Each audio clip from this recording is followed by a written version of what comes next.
நம்ம சேர்த்துட்டு ஆ. நம்ம சேர்த்துட்டு மனைவி இருக்கலாம் ஐயா, நம்ம செத்து மனைவி இருக்கலாம். ஆ. ஆனா அவங்க செத்துட்டு நம்ம இருக்க முடியாதுயா, தாங்க முடியாது. ஒரு ஒரு ஆம்பளையால தாங்க முடியாது. தாங்க முடியாதுயா. ஒவ்வொரு நாள் சாவத்து செத்து செத்து போயிட்டு நினச்சி பழைய நல்லதாக வருது இல்லையா.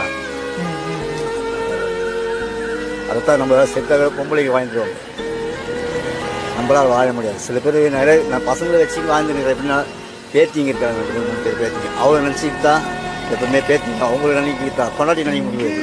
நினச்சாக்கா செம்மையான ஃபீலிங் ஆகிடுது, ரொம்ப கஷ்டமாயிடும். தூக்கம் வரது கிடையாது.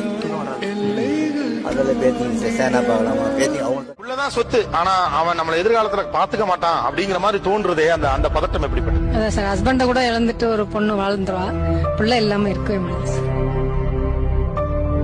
கண்டிப்பா பிள்ளை இல்லாம இருக்கவே முடியாது சார். அது என்ன சொல்றது,